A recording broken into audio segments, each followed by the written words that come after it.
Detroit's Polish community turned out in droves to celebrate their culture and the life of Marie Curie. Organizers had to round up more chairs to make room for everyone in Wayne State's Polish Room. Donors to the Polish Room were also in attendance. What I have here are prototypes of the artists that stayed at our house here from Poland. And it's here for the opening of the Polish Room at Wayne State University. And here you can see the prototype of Copernicus. I'm very proud to be Polish. The Polish Room at Wayne State provided a backdrop for the event. Polish astronomer Copernicus's model of the universe is on display toward the front of the room, while Polish-style rugs decorate the walls. These posters are dedicated to Marie Skłodowska-Curie. When she named the element polonium, it was for her homeland, Poland. Today, the Polish community in Detroit is gathered at Wayne State to celebrate with food, art, and music. There was plenty of traditional Polish food prominently on display. Kielbasa is a type of processed meat and came with accompanying cheese and horseradish. Fruit and chips and salsa were also available as an alternative to the Polish cuisine. Marie Curie, Skłodowska-Curie. They never say her maiden name, but it's Marie Skłodowska-Curie. And she means a lot, I think, to all Polish women. She kind of broke that glass ceiling back in the 1900s, early 1900s, and made it possible and could be a role model for other young women to come. The Michigan Opera Theater Chamber Trio performed a work by Polish composer Grażyna Basiewicz. The trio consisted of clarinet, cello, and violin.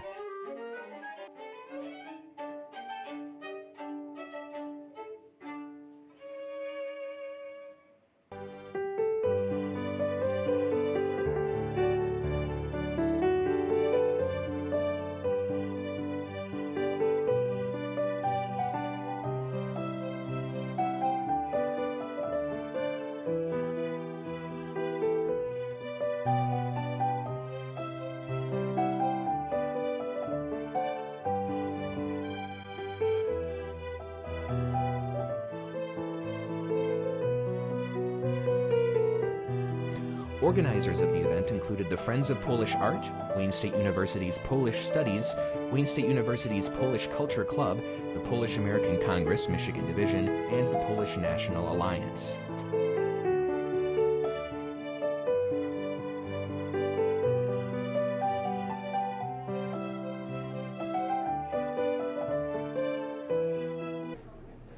These artists did these prototypes, and then what they did is they put them up on the wall, and they did the kings and the history of Poland. Now you have to go back when Wayne State started their room, they had to have it furnished. So what we did is we sponsored these artists to come from Poland, put up the walls, do all the artistic work. We bought all the furniture from Poland, and as you can see, it's still in existence today, which is many, many years. And just to say that I'm very proud that Wayne State did the Polish rooms, or these ethnic rooms of all the other countries. Today we're celebrating the artist Evelyn Bachorski-Bowman and the scientist Marie Skłodowska-Curie. Today we're in the Wayne State University Polish Room. For more information, please refer to the insert in the pamphlet. And I would like to welcome Evelyn Bachorski-Bowman, the person whose art today we celebrate.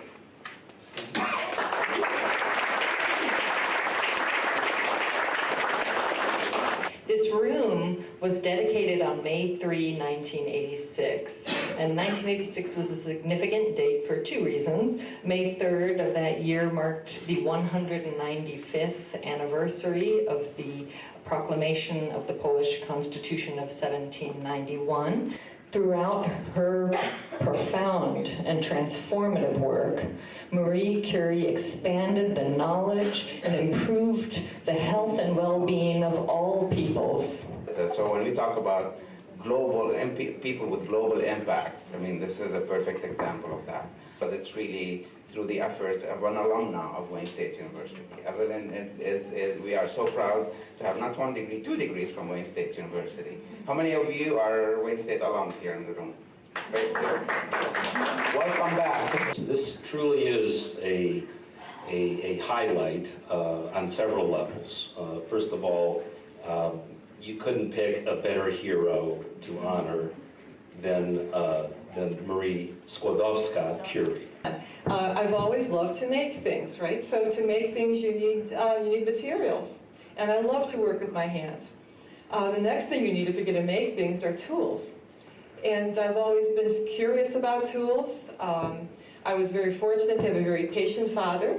Tools give us power, and they empower you to want to make things. So it was just natural for me. Now, another thing I just love, not that they're things, but people, right? I love people, I love to be with people. So I just find it all very fascinating, and being a portrait artist, that's just a no-brainer for me. I changed majors from fashion merchandising, believe it or not, my first year at Mercy College to fine arts, and with a minor in art history, because I realized that's my niche, and I would do myself a disservice if I didn't follow that pathway. Bronze casting, again, it's one of these magical things to me. To have, metal, hard, cold metal, molten and liquid and flowing into a mold and creating a sculpture just always fascinated me. So just, again, what I love. We're going to talk a little now about the artistic intent with the Curie Commission as it came up. Okay. Now, to do the piece, of course, I don't have her to sit for me, right? So I had to rely on old photographs. And old photographs are charming, but they're also very flat. I looked at them and it's like, well, is this who I'm trying to portray here? And my answer in my head was no. Well, finally, I came upon this portrait of her. And she looks confident, she looks intelligent, and she's determined. This was the personality that I wanted to hone in on. The next step in this creative process to make the sculpture is creating studies, and we call them maquettes. I did 3 of them, and I chose these 2 to show you today because how did I want to present her? Do I want her chest area to be square to the world, to the front of a pedestal or the workboard, and have her face the same way, kind of stable and kind of formal? Or do I want a twist? And I think, by seeing the sculpture, I went with the twist. So in concept, we had the right goal here, and then we moved along to the full-size clay. Okay. So these are just working slides of when I was close to being finished with the piece. And you'll see the neckline, and you'll see a bit of lace texture there. That was also something to make a little more softness for the sculpture, to create a little bit of more femininity for her. She wants to be strong, but we want to show that she's a woman, and she, her clothing from that era was just like this. Thank you so much, Evelyn, for that insight on how this was made. Thank you all for, oh my goodness. I don't sit down yet, do I? Oh, I want to say something yet? No, that's I'd like to thank you for your beautiful artistic presentation and your interesting presentation about how it was done. It really was interesting. Thank you.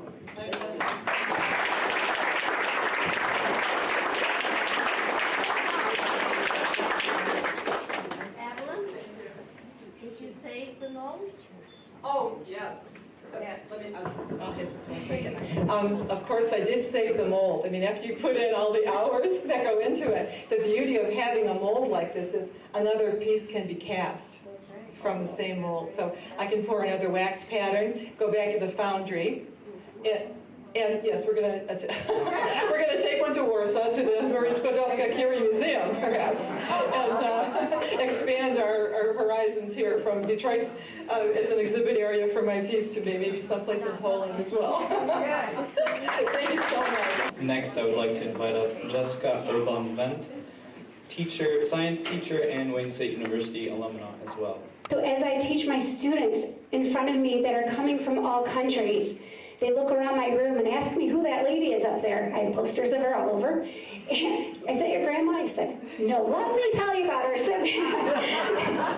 And mostly, right now, we're in our world, we're seeing a lot of mental depression, a lot of mental anxieties. And I hope that Madame Curie can be a light and a beacon of light of hope. Well, my experience at Wayne State started in 1978. I came after Mercy College, and I did some post-degree work, and then I started in on my Master of Arts degree, followed immediately by my MFA. And I saw that you worked at Henry Ford doing like I did. medical type of stuff. Yes, I did. I did medical prosthetics, so that meant that I was doing facial and small body parts for those who experienced trauma or cancer in their lifetime. So I was doing portraiture that people would wear, is what it turned out to be. I was already in graduate school here and working on my MA, and they made a phone call to the Ford Hospital, made a phone call to the art department and said, we need someone who can do figurative sculpture. And I said, we've got your gal. And that was me. I went and interviewed and I got my job, and I was there for 10 years. Do you think that helped you at all with the eventual building of Oh, Marie it Curie? sure did, because I wasn't just doing a portrait that would be a standalone. I was reconstructing someone's facial bit, a nose, an ear, an eye, fingers that they were wearing every day. So it was a portrait that made someone feel whole again. I mean, she named one of her elements that she discovered, polonium, after her mother country. And that's very significant. And I think she helped put Poland back on the map again, because when she was young growing up, Poland did not exist as an independent country. It was part of the partition. So I think she gave credibility to my countrymen. I'm a Polish American. It was wonderful to have the sculpture, first of all, to be commissioned to do the sculpture and know that it was going to be displayed here permanently. To be an alumna of Wayne State and to be asked by the local Polish community to create the sculpture, and then to have an event like today was just an honor beyond all belief for me. The turnout was incredible, and it showed me how the local Detroit Polish people really support all the things that Marie Curie did. They support what's going on today by supporting artists like myself creating a sculpture like this. And it was a wonderful camaraderie that was in the room today.